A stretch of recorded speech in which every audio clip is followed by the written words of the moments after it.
Okay. Good evening, everyone, and thank you for joining us today. I am Anthony Tadine, and I'm currently the Customer Insight Lead at Wireless Logic, and that's an IoT company. And I'm here to kind of speak to the Read Women in Technology. Now, so before I start, there are no much analysts here, but there's just one frustration that I know that every analyst faces.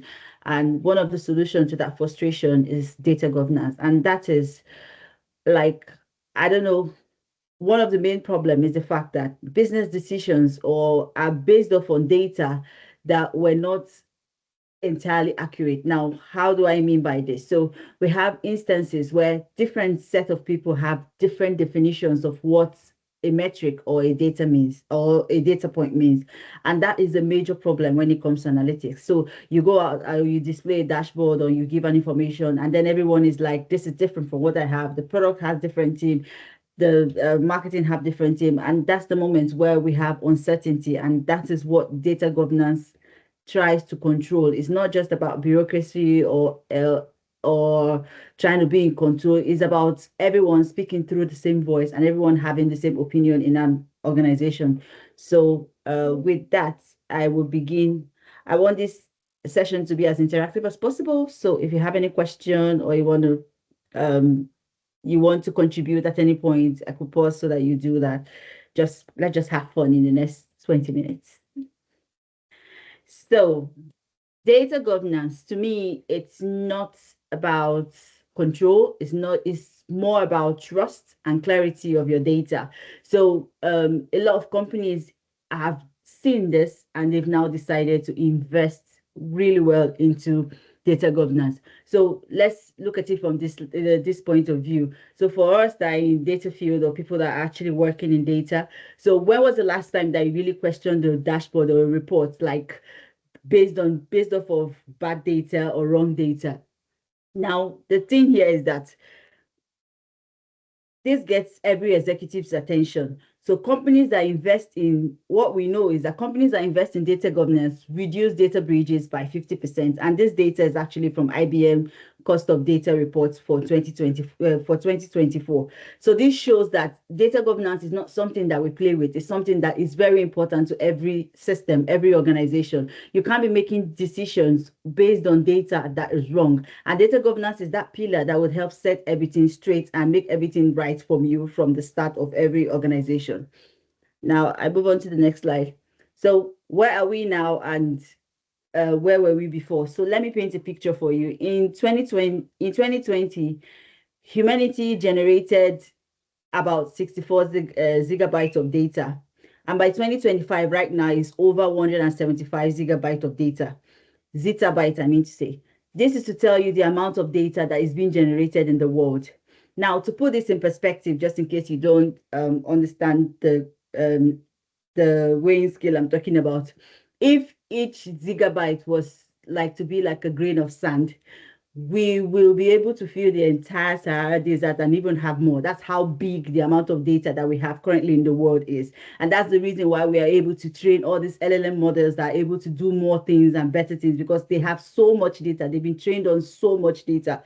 But here is what keeps us up at every single time. So without governance, without the proper data governance, there isn't that gold mine of insights. It's like chaotic, it's like tsunami, it's a problem. We're flooding with too many data. And if we don't have the right governance, that is a serious problem.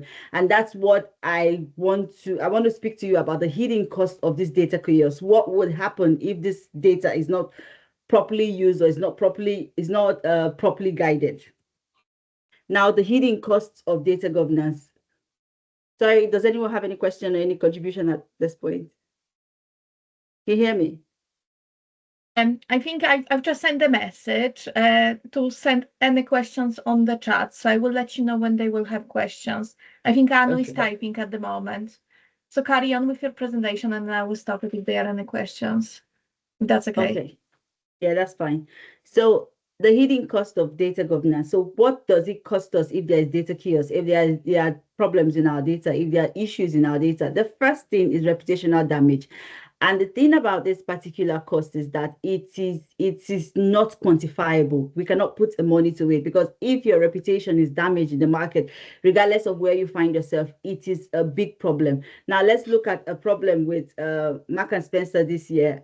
Mark and Spencer had like a cyber attack in 2025, and he exposed their customer data a whole lot. Now, it will take a lot from them to be able to recover from that. We also have the same thing that happened to OpenAI 2 days ago, whereby their data was actually, they had like a data breach through a third-party company. Now, customers are not interested in the third-party company. All we know is that we uploaded our data into OpenAI, and now OpenAI has failed us because there was no proper governance in place. There was no proper security in place to keep that. So it causes a lot of reputational damage if we're not able to handle this data properly.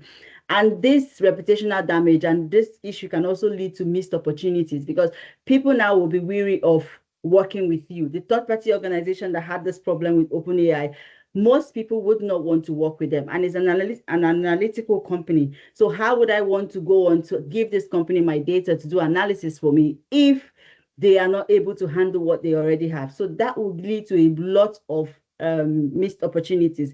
And the third one is compliance fines. So there will be loads of fines and penalties for people that go ahead and cause this issue. So the fine can range from thousands of dollars to millions of dollars for data breaches. So this is something that every organization should be aware of. And it range from GDPR fines to EUR, different kinds of fines that could actually come to you. But that's like the hidden cost that is avoidable. These are things that we could actually avoid.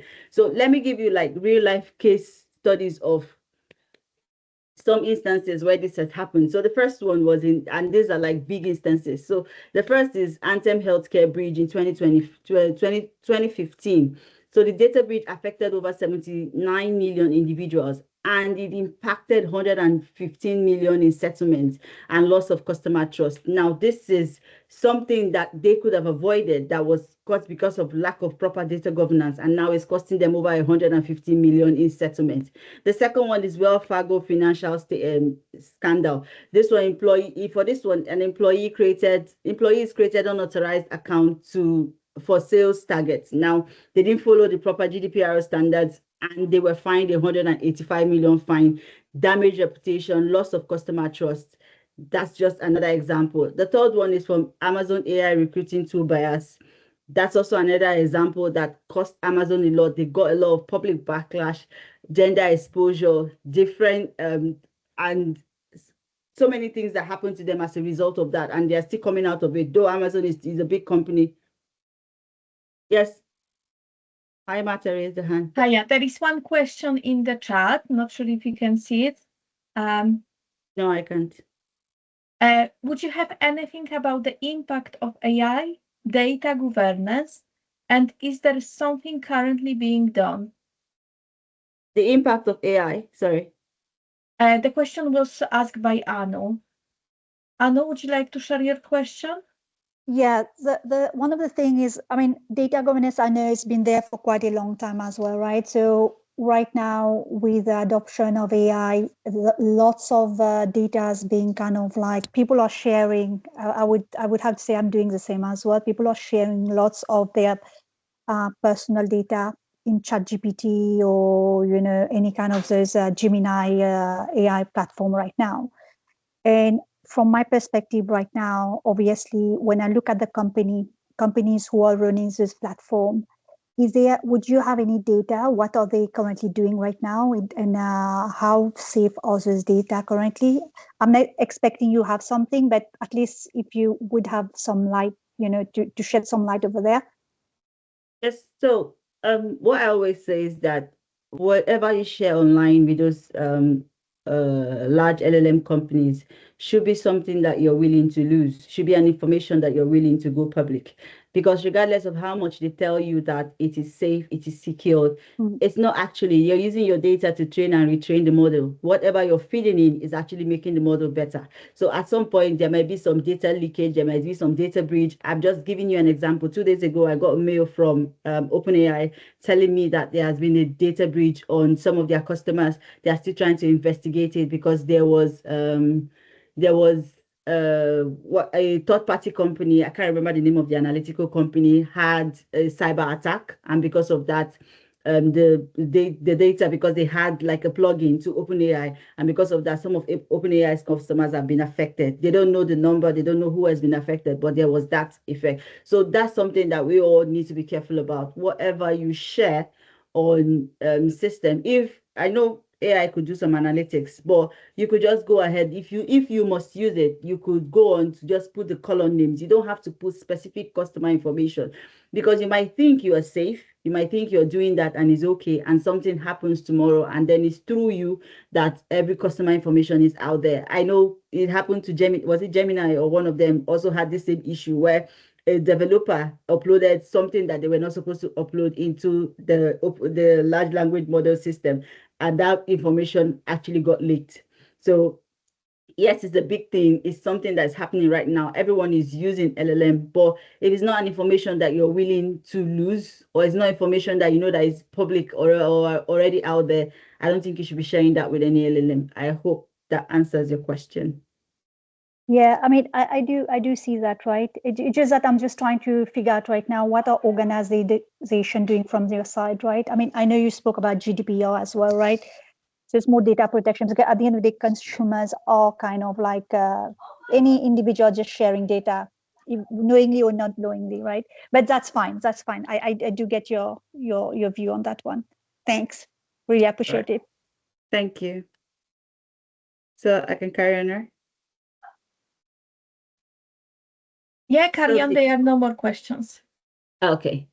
There are 5 main pillars of modern data governance. And let's think of it like the foundation of any data governance. And if you miss one, to me, you've missed the whole structure. You're not building the whole data governance structure or data governance framework for your organization as well as you should if you miss any point of it. The first has to do with data quality and integrity. And this is all about ensuring that your data is accurate, consistent, and timely. The second one is security and privacy.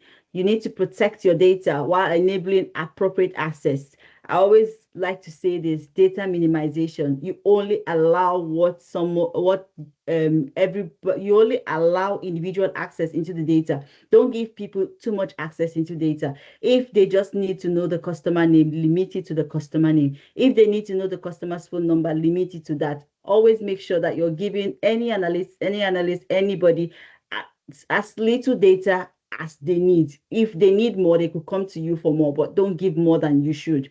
The third has to do with ownership and accountability, and this is all about knowing who is responsible for what. The fourth is about lineage and documentation, understanding where the data comes from and how it flows.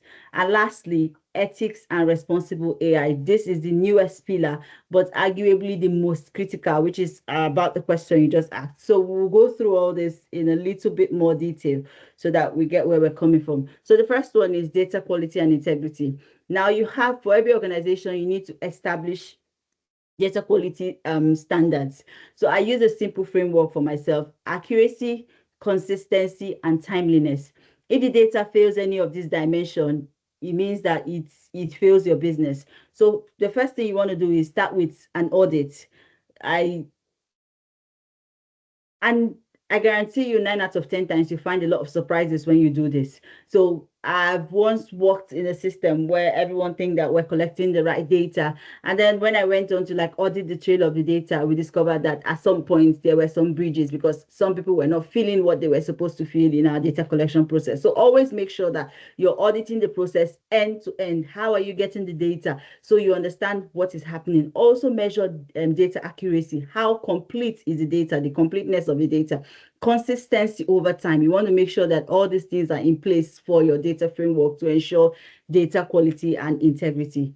The next part is security and compliance. Now, this is where this has to do with governance and regulation. So the first one that we all know about is GDPR. So GDPR has been in effect since 2018. There is also HIPAA. There are so many laws that are associated with this. SOC compliance. Make sure that your system is privacy by design. So what do I mean by privacy by design? That means this has to do with building privacy considerations into your system from the start and not just much later in the system. So once you're starting, you want to make sure, like I said, the data minimization, you want to make sure that you're building privacy from the start of your data framework. And yeah, the next one, the next bit, the third one, this is the part that I like, which is the RACI framework. So you're breaking down into silos, data steward roles, you're breaking down ownership. Now, what is the RACI? This is what we mean. Because if for analysts that work under me, I tell them that if nobody is responsible for anything, then you've not done any analysis. The insights, whatever it is that you've brought out of the data, you should have it assigned to somebody that will go on to carry that work. That's what I call RACI. So we need to know who is responsible for the data. We don't just say it. It has to be documented. These are the people that are responsible for your data. These are the people we hold accountable if there's anything wrong in our lineages, in our data pipelines. If anything goes wrong, these are the people that we should hold on to. If we want to make a change, these are the people that we go to. Who do we consult? Who just needs to know about this? And who do we inform? Who do we consult? Who do we need to get approvals from? And then who do we inform? All these pillars are really, really important. You need to know who owns what. Is it your data governance manager? Is it your data steward? Who is the data owner? Everything has to be documented properly. You don't just say it, you need to document it and see it to the end. The fourth one is lineage and documentation. I've just said a bit of it.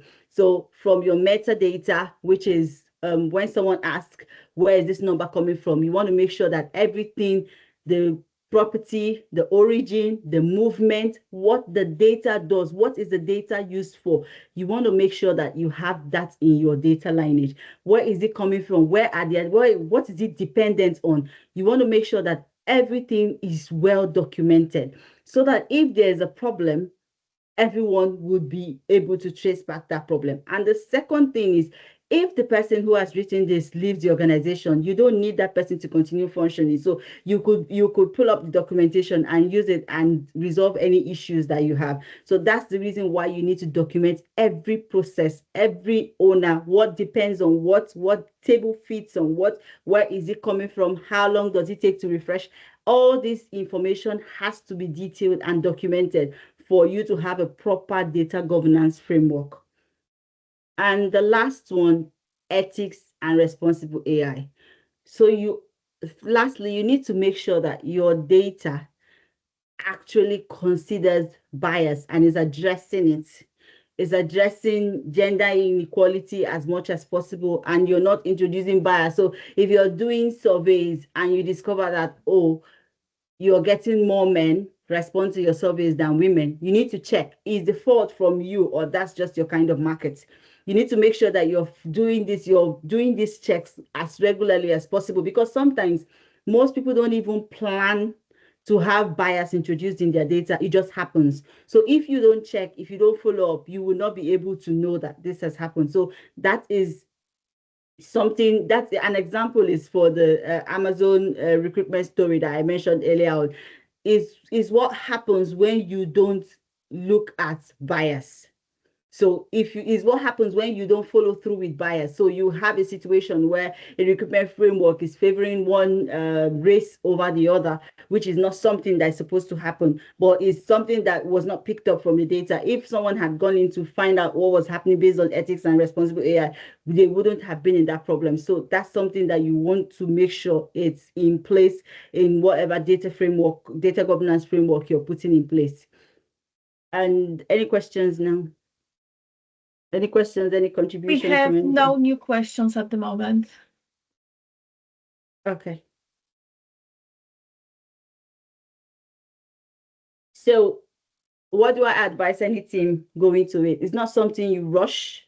It's something you take your time. This 90 days framework is even maybe nice. It should take a lot more than this. That depends on the volume of your data or how you want to go about it. So the first thing I would do when it comes to the framework is establish a baseline for your governance journey.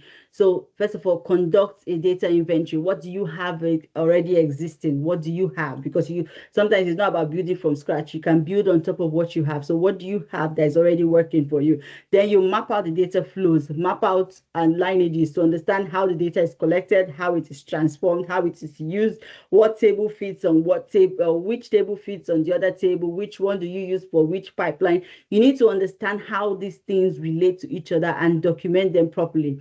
Then you identify the current gaps that you have in your data governance practices and the risks that are involved in them. You want to make sure that you are robust enough in this particular stage so you know what to fix, because if you don't know the issues you have, you won't know what to fix. So doing the first and the second will help you identify what issues you have with your data and how to go about fixing them. The next is for day 31 to 60. Then you start implementing foundational data governance practices. This could include implementing basic framework like metadata management, data lineage tracking. You want to define ownerships and roles, who is responsible for what. You want to set up data quality measures. This is really, really important. You want to make sure that what does your pipeline reject? What does it accept? This is something that has to be well documented by the data owner or whoever it is you appoint. What is supposed to come into the table? What is right and what is not right to be in your data? You have to set this. What are the data security protocols? You need to sit together and plan this between the day 31 and the 60. And like I said, this is if you're working in a very small organization. For bigger organization, you need more time, because someone like me, I'm currently working with about 21 countries. So you know that 90 days, 31 to 60 days is not going to work in my use case. But if it's in a small organization, this is possible. And the last stage is to measure and improve. So you want to make sure you're measuring effectiveness of the framework now through the KPIs that you have set. So what are the data bridges? What's the data accuracy, bridge of incidents? How many times have your pipeline failed? What was the reason? Why did it fail? You want to make sure you're tracking all these things so that you use them for improvement. Then once you have these details or this KPI, you refine and you improve based on the feedback that you have. And then you ensure continuous monitoring. This is not a one-off strategy. It's not something you do once and go to sleep. It's a cycle. It's something you continue doing. Because just like for people that are either data scientists or analysts, you know that your data always has drifts. New things always happen in the system. Data, sometimes you might just be receiving data in one format and something just happens in another day and it's coming in another format. So you need to make sure you are monitoring online as much as possible. You can't do it online real time, but you could set alerts to maybe depend on how your data comes in. It could be every day, it could be every week, whatever works for your use case, and then you use that to track the system. So building a data governance team. Hi, I've actually got a question about this 90-day framework. It's very interesting. Some of these you've already answered, but I'm really interested if we already have established systems and those systems are linked with other people's systems. How can we introduce that 90-day framework then when we have a few organizations involved? Yes, so that's where you start with the first point I raised. The RACI framework. Who owns what? So you need to decide that and decide what is the win for them in this whole data strategy. Now, one thing that I've learned that have worked for me in my career, and I've also advised a few people and it's also worked for them, is when you're approaching stakeholders or other people that you want to do work for you, it's not about you just cleaning that system and saying, oh, we must do this to meet up the standard. No. What is the need for them? Are you going to tell them that, yeah, doing this will help keep your job longer because this other company has suffered so loss? You're giving them facts and figures, or you're letting them know that this data governance, maybe for the engineering team, is to make the whole work a lot easier for you, for the analyst to make your analysis more accurate. You need to make sure that you're tailoring that to what is the win for them. If there's no win for people don't want to be engaged in what you're talking about. Everyone just wants to go back to the old ways of doing things.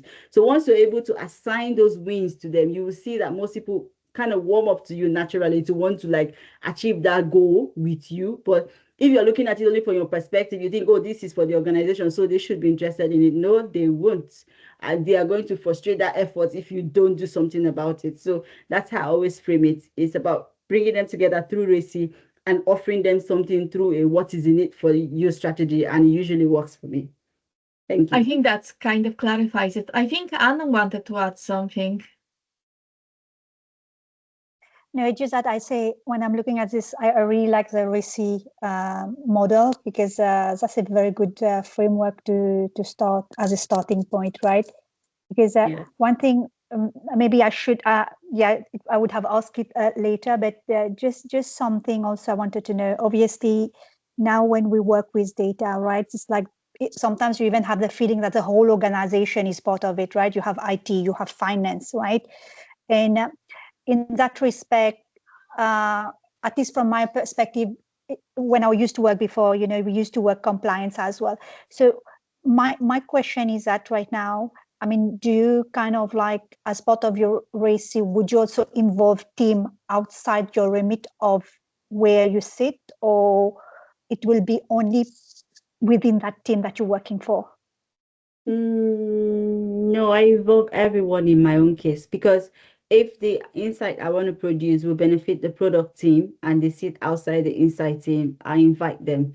If what I'm picking up from the feedback analysis is going to be interesting to the networking team, I invite them. They are in the RACI because they are going to carry out this insight at the end of the day. So I want to make sure that I am looking at, or I'm speaking to them to understand what is it that they want to get from the data. So we're aligning properly and I don't have to redo that work. So no, I don't limit to only the analysts. I spread it. I make sure I involve as much people as possible. But then some of them will just be on information basis, on just need to know basis. Whereas some of them, I need their input in things that I have to do or the insight that has to be carried out at the end of the day. Thank you. Thank you. Any other question? I don't think there are any more questions, so you can carry on. Okay. So I think I stop here. So building your governance team, the first thing you want to do is like assign roles. Who is the steward? Who is the data owner? Who is the governance lead? And then you want to make sure that you get them up to speed with the skills needed, depending on if you're hiring in-house or you're bringing people from external. So things like data management, compliance knowledge, technical proficiency. What do you want to use? Collibra. What data governance tool do you want to use for your organization? There are a lot of them out there. I'm very familiar with Collibra because that's what we use. And also the communication skill. How do you want to train them on that? And the last part, the other part is then you clearly define data ownership. I cannot overstress this. I've said this so many times because it is really important that you define who owns what and who is responsible for what. Otherwise, you will be stuck doing the same thing and coming back to it. If nobody knows what their responsibility is, it's not about you thinking that they know. Write it down. Have a proper documentation of who owns what in the system. I'm emphasizing it because I've seen it happen a lot, and you think that this person is supposed to know is their job. No, spell it out for them. So when there's an issue, you can refer back to that document and say, you're supposed to pick up the data from here and put it here, so they are aware of how that works. And also the last thing is to foster a culture where each team member is accountable for quality and compliance. This is also really important. We've gone past the days when data is just the responsibility of analysts or data engineer. Now, data is the new money. It's a responsibility for everyone in the organization. Data is what is bringing more money into the organization. That's why businesses now are hiring people more, because they are not just speaking in the data. Like I usually say, not speaking in data, but speaking in the business. How are you converting that data into money? So you want to make sure that everyone is involved in this process of accountability, quality, compliance, so that it could foster a better culture for your organization. And my favorite part of the slide, why should women also... Hi. Yeah, you've got another question. Erika, would you like to ask it yourself? Hi. So yes, this is brilliant. It's really interesting and really stimulating. So Antoinette, your previous slide there. Yeah. And you had the structure. Where does information governance fit into this, in that structure? This is IT governance. That's where it will fit into the structure. So it's like, how do I put it? It's like they work hand in hand, but they're not the same thing. So that's why it's just on the side as IT governance, information technology governance. Now, you know that sorry. Not so much IT governance, the information governance side. So data governance versus information governance. So the likes of, for us, we have, so let's say data sharing agreements, data privacy impact assessment. There's various things that we're classing as information governance, and then the data governance is another layer, and then our data management then is the next. Do you differentiate? Yeah, so for my organization, that's not how it works. So for my organization, everything is under a broader umbrella called data governance. So but data sharing, data quality, everything is under that umbrella of data governance. So, but how does it work for you? Yeah, just as I said, we've got an information governance unit, and we're currently developing data governance. And we have an IT team, so there's various security policies under the IT governance as well. So it's just interesting to see. But so the likes of GDPR, you see that under data governance as opposed to information governance, is that right? Yes, it should be under data governance, but what I've discovered when it comes to data governance is every organization has what they call it. Depends on what organization you're working for. So for me, both information governance and data governance are all under the same umbrella. So we all work under the data governance officer or data governance lead. And yeah, that's how we work in my organization. But I think yours is different. Thank you. Yeah, just to add something, I think different organizations behave differently. I mean, if I look at my own organization that I was working for, funny enough, it was under finance and then IT and then data governance used to sit there as well. I think it's just the structure of how things work, or who are the most stronger team in the organization, right? Which was where I was working. Finance was the most influential one, so I'm guessing that's where. Okay, thank you for that. There are no more questions, but it's very interesting presentation. I really enjoy it. Thank you. So, to me, I've always been about more women into the system, and I'm glad we have like some leaders here, and that will help bring more diverse research team. That will help bring more diverse research team perform better according to the data. So they perform 40% more. So having more women lead this change in data governance is something that I'm really interested in. I really love to drive.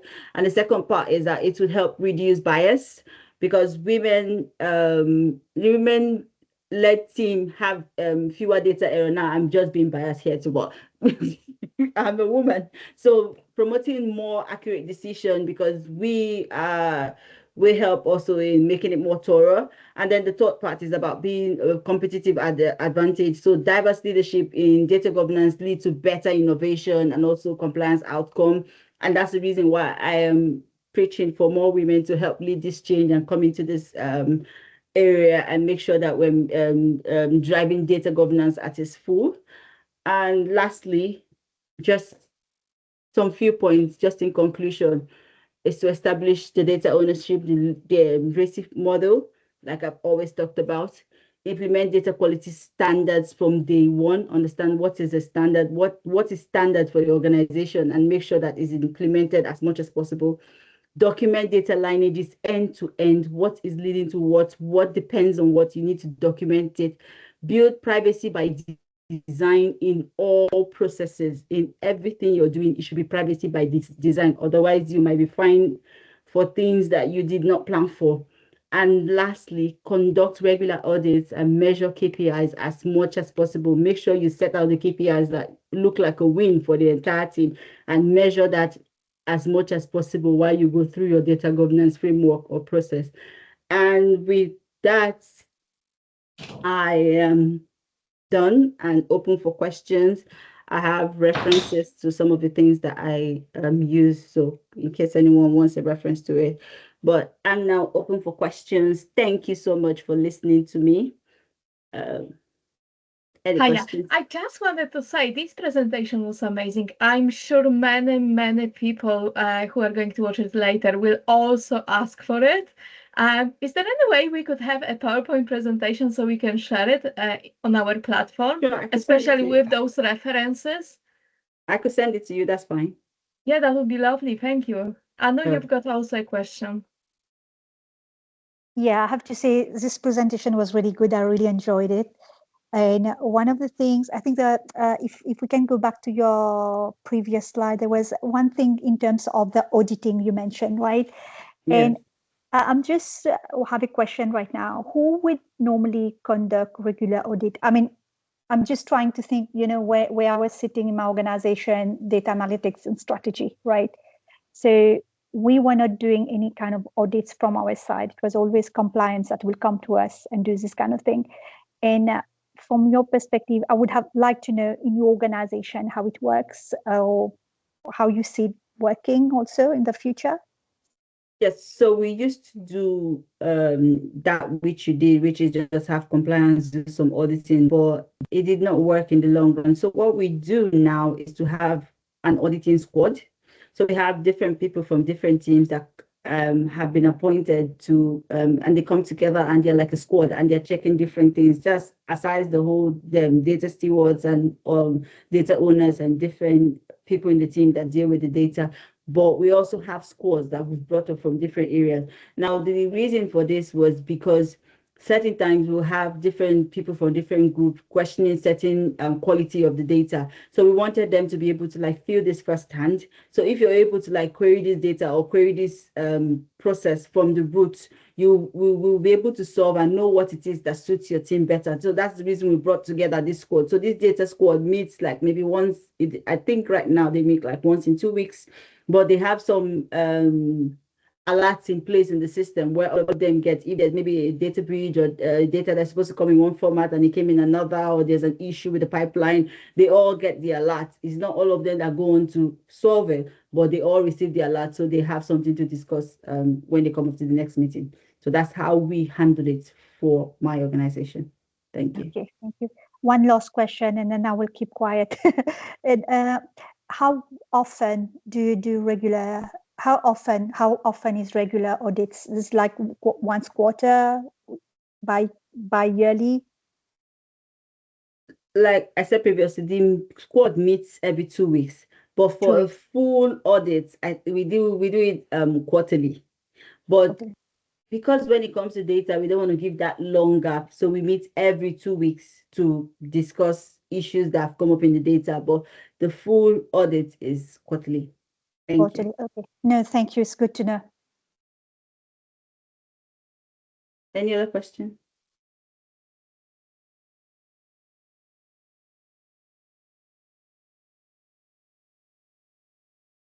I think Erica, you wanted to ask No, the I just question? wanted to say thank you for your time, especially on a Friday afternoon. Everyone's, you haven't got very many people listening, but it's fantastic, and thank you very much. I have to go now, but just wanted to say thank you.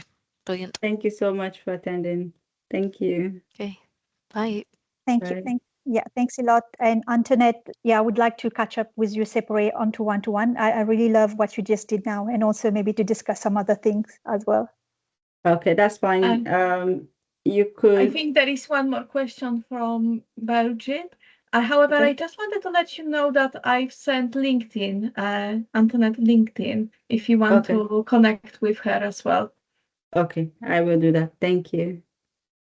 Is it in the chat? No, I think she's raising the hand, so she's waiting for her turn. Okay. Hi, just a quick one, and I love the presentation as well.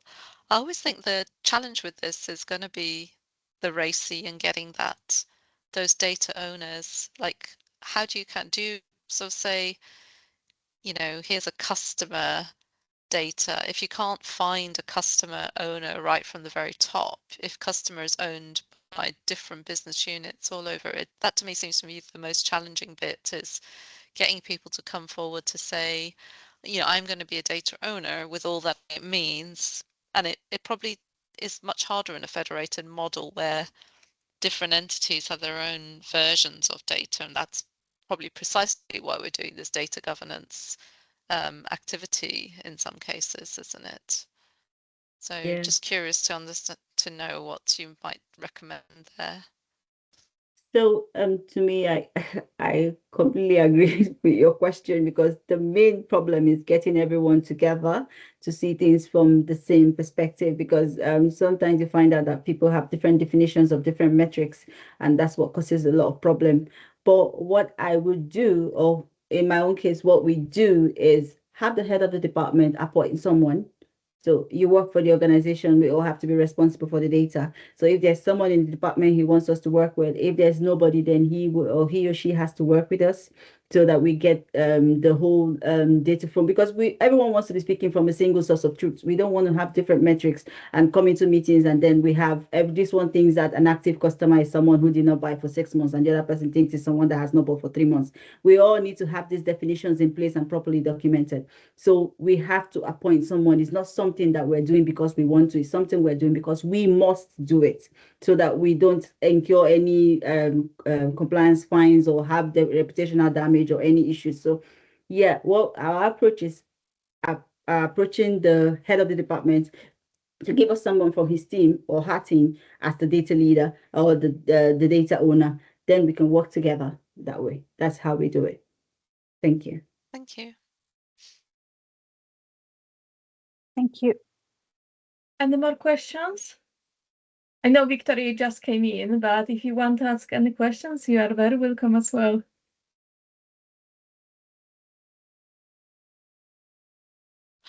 Hello, good evening. Thank you so much. I actually joined late and I don't even know what's going on because I totally forgot about the meeting.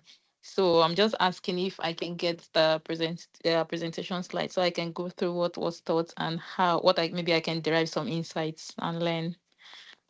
Yeah, thank you. Victoria, everything is recorded, so you can watch the recording later as well. And I've asked about the slides, so don't worry, we will get them later. So if there are no more questions, I just wanted to say huge thank you. This was amazing presentation. I think everyone was so involved, and we've got all of these questions throughout the presentation.